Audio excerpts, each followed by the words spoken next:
Hey, and what is up? Welcome to Thursday's edition of Where All the Ladies At. This is the second edition you're going to get this week because last week I was a lazy beep.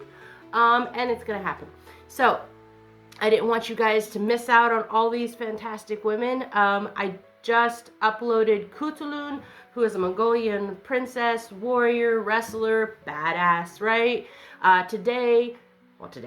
Right now, we're going to talk about Wu Zetian. I think that's how you say it. I watched this pronunciation video, and that's how they said to say it, so we're going to say it like that. Going forward, I may not say the whole name. I may just say Wu, because that's fun to say, right? Anyways, welcome once again to Where All the Ladies At. I feel like this is... Okay, there we go. Let's try that. Is that even? Hold on.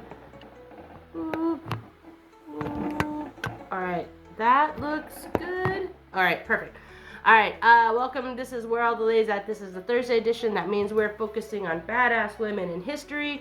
And this month we are diving deep into Asian and Pacific Islander heritage.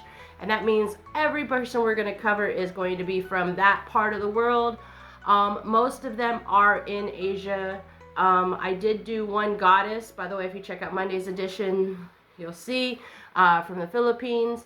And so on and so forth. So there'll be a couple other really cool things. But I wanted to make sure you guys got both of these amazing women. So you're getting 2 episodes. And if you're asking who I am, well, my name is Kim. I am your host. I am a history nerd, a writer, and pretty much an archaeologist groupie. I think they are amazing superheroes. And so, of course, history. Yeah? And that's pretty much the intro. Before we jump into this amazing empress, and I said empress, and she's a badass, I want to do a little housekeeping and shameless plugging. So, of course, you can always reach out to me. I have Instagram, I have TikTok, I have Facebook. There's even an email in there if you're not a social media person. I know that seems weird to a lot of you, but there are people out there who live without social media. Go figure. If you want to support the podcast, like, comment, share, subscribe, do all those cool things, please, because the more you interact with the video or the audio, the more the algorithm says, oh, wow, people are interested in this. Let's push it out and see who else might get into it, right? So that would be great. If you have a little cash and you want to kick it my way, that would be great too. Check out my Buy Me a Coffee and Patreon. If you want more on this person and so much more, make sure you check out my Medium publication. As I said, I am a writer by trade, so of course there's going to be a little bit of some articles and things like that. And if you are into magical, spiritual, wellness, tarot, astrology, all that kind of stuff, maybe you might be interested in my other podcast. It's called Our Mystic Road Trip. There is a link to that as well. That is it for the shameless plugging and the housekeeping. So now we can just jump into Wu Zetian, the only woman in Chinese history to declare herself empress. Yes. Oh.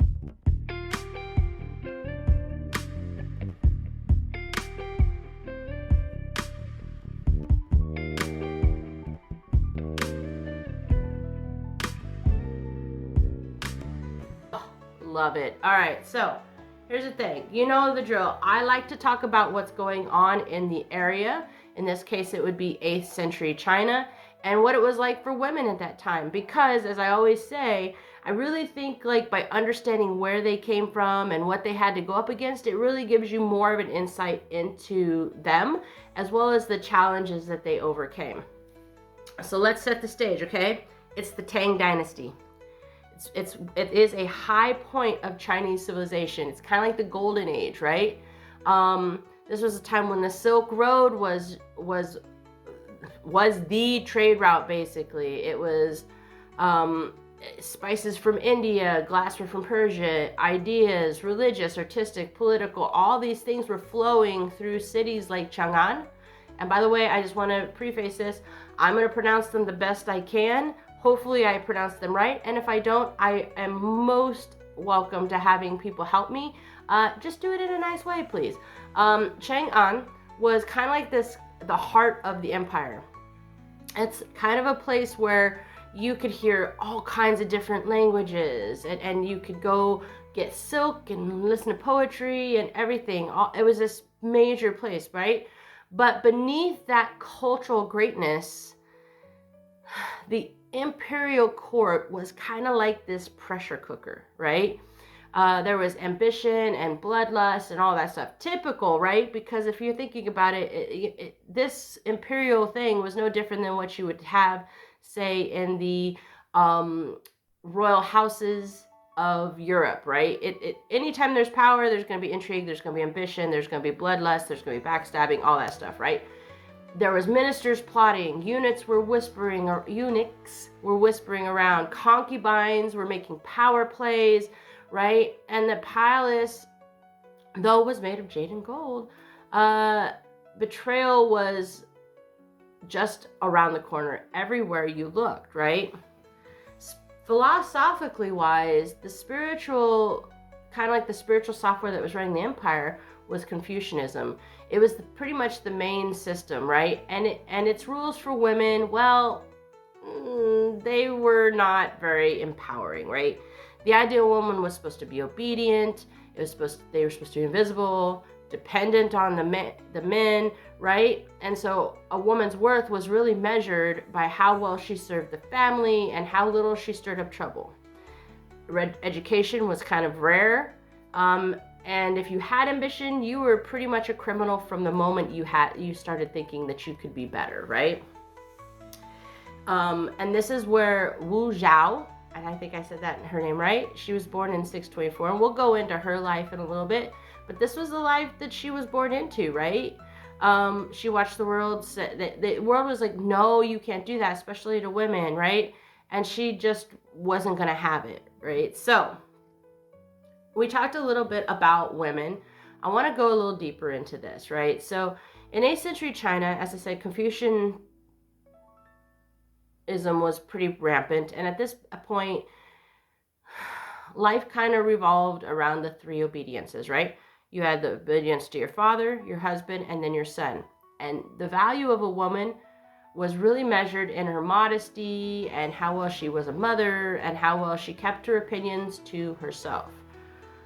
Women were basically in the domestic field, right? Wealthy women could have some education, but it would be just enough to kind of manage the household affairs or maybe write some poetry, right? That was kind of it. Poorer women absolutely didn't have that. They worked the fields, they tended silkworms, and they just hoped that they married a good man, right? And to have a woman be independent was very rare. And usually that was only allowed with widows, right? But this is where you can see where the woman we're going to be talking about kind of broke the things, right? She allowed women different things. And we'll go back into that, right? Because she didn't really bow down. She really kind of more thought about... she leaned a little bit more toward Buddhism, and that offered an alternative route for path for women, right? And Buddhism, women could have power and insight and didn't need a man to validate them per se, right? As I said, upper class women got education, and so this is the thing, right? So as we're going into this story about Wu Zetian, you have to understand, she really opened up the door for women and really trying to changed the system, right? Not that it stuck because, once again, men took power and, whatever. But she still had this moment in history where it was very different for women in China. So now we're going to jump into Wu Zetian. So, spoiler alert, she starts as a concubine and she winds up as an emperor.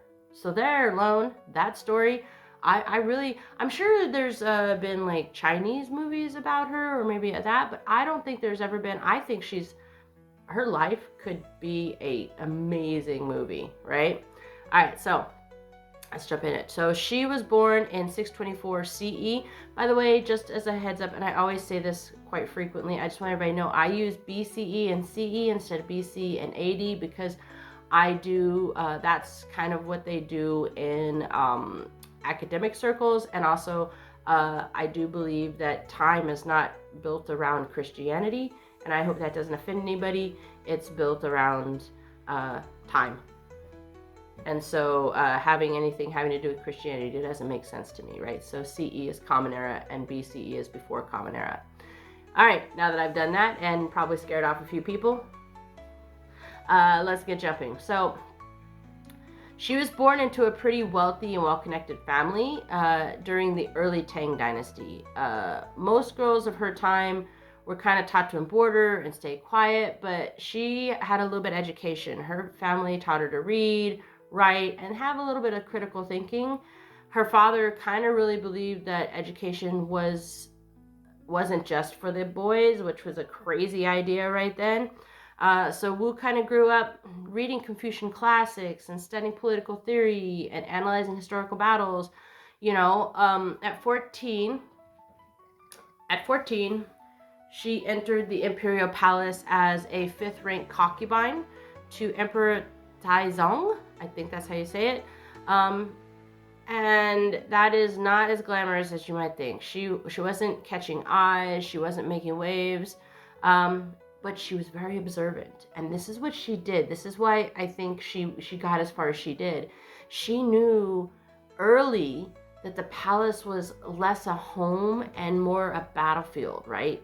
Sure, everybody was wearing silk robes and doing niceties, but she knew there was a lot of stuff simmering underneath. So she listened while the other concubines gossiped and schemed for like little teeny wins. But Wu was like, I'm going to play the long game.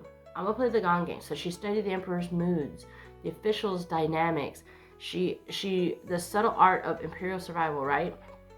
Then Taizong died in 649 CE, right? And that meant, according to court custom, the concubines without children were kind of shipped off to Buddhist convents.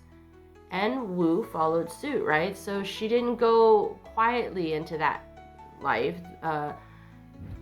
because there was a little bit of a plot twist. Before Taizong died, Wu had been making eyes at someone else, his son. This was smart, right?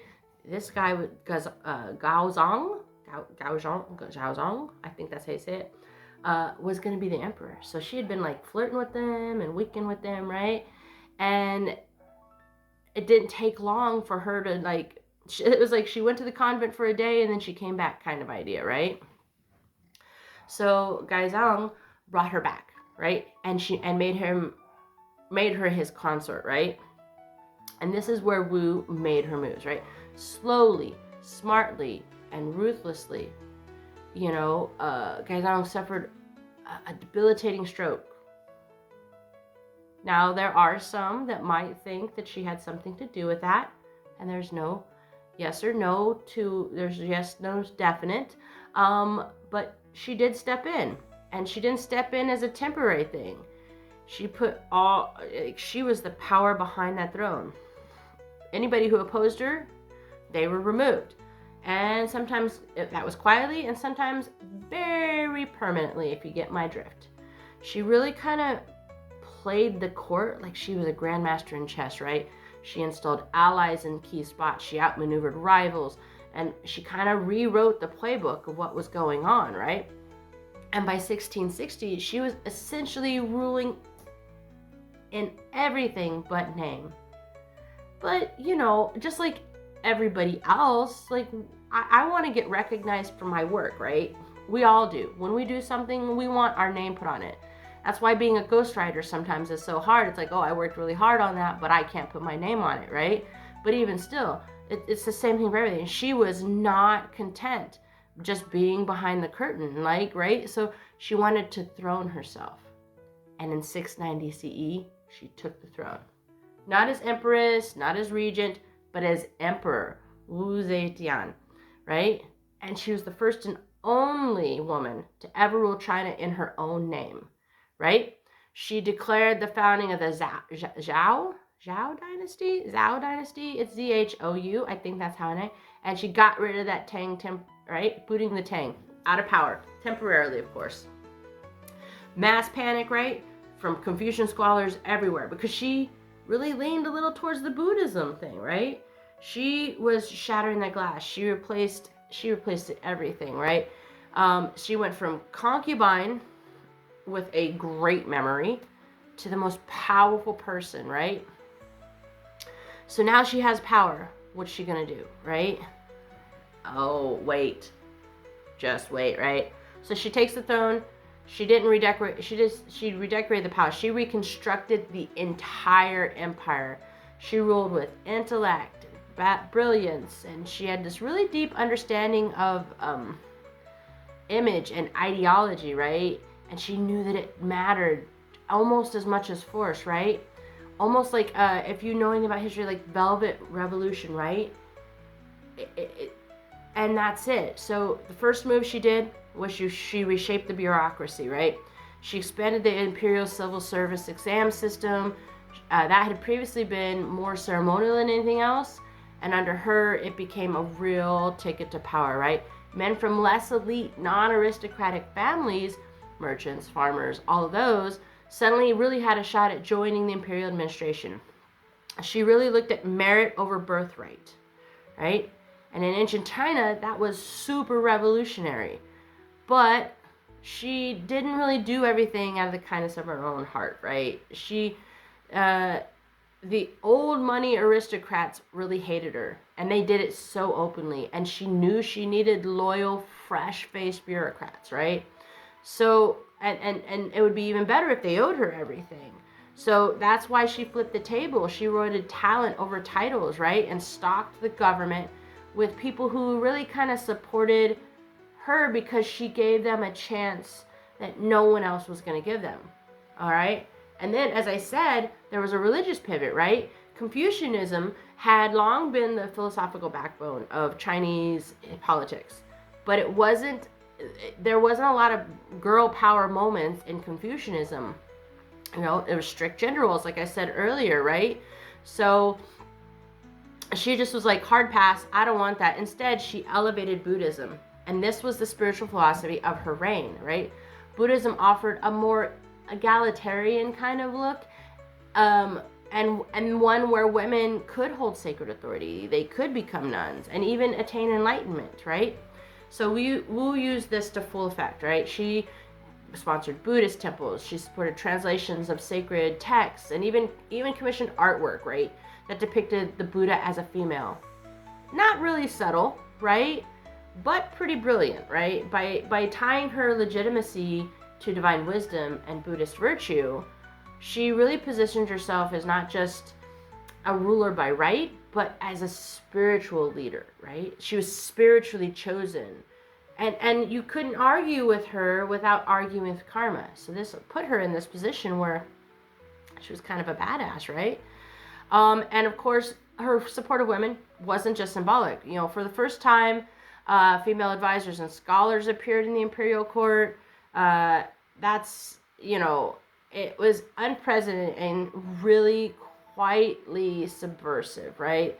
Confucian conservatives fumed behind the scenes, right? She was creating a safe space for women to wield power, influence, and, let me get my notes down here, and really participate in intellectual life. She took a good swing at that patriarchy and just busted it at the foundation, right? Of course, this all sounds great, right? But of course it wasn't all, you know, happiness. There was a body count for her, right? She was very ruthless. Anybody who opposed her was exiled, silenced, tortured, sometimes eliminated. Spies were everywhere. And the court had more drama than you might think, right? There were secret police, and suspected traitors would vanish without a trace.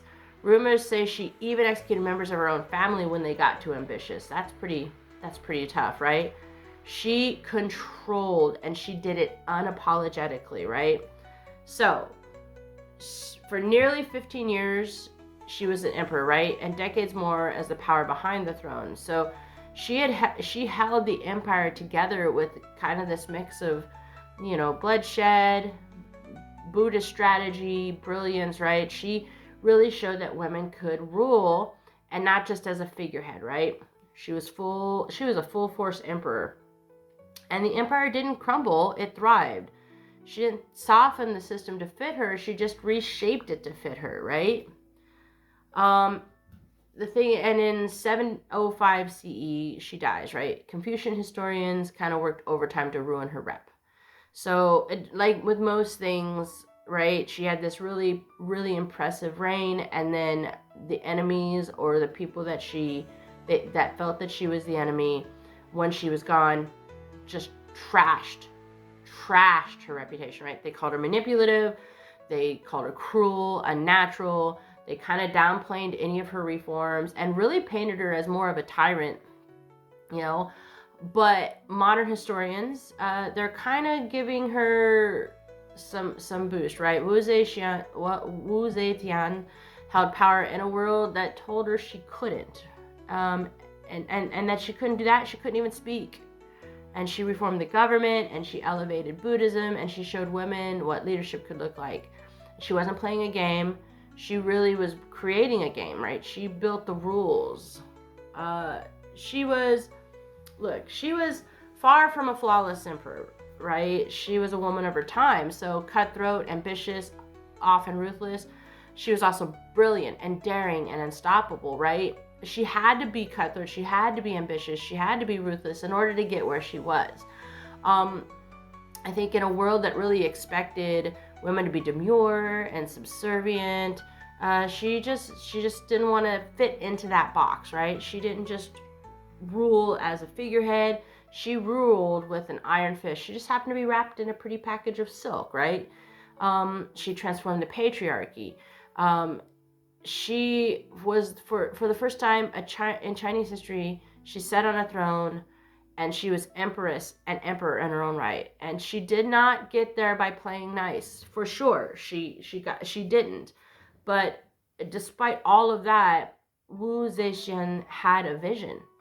And she didn't just want power for power's sake. She did everything she did, right? And when we talk about women leaders, we cannot ignore the fact that Wu Zetian stepped into this role that no woman had ever dared to occupy. And that in and of itself is kind of a badass thing, you know? I think the fact that she's so little known is a tragedy. And there's so much more to her than everything I said. I kind of just gave you a brief rundown. You know, her legacy isn't just the stories of her reign, right? It's really like women have always had the capacity to lead, to challenge, and to change the world. And Wu didn't just to survive. She didn't want to play small. She wanted to thrive.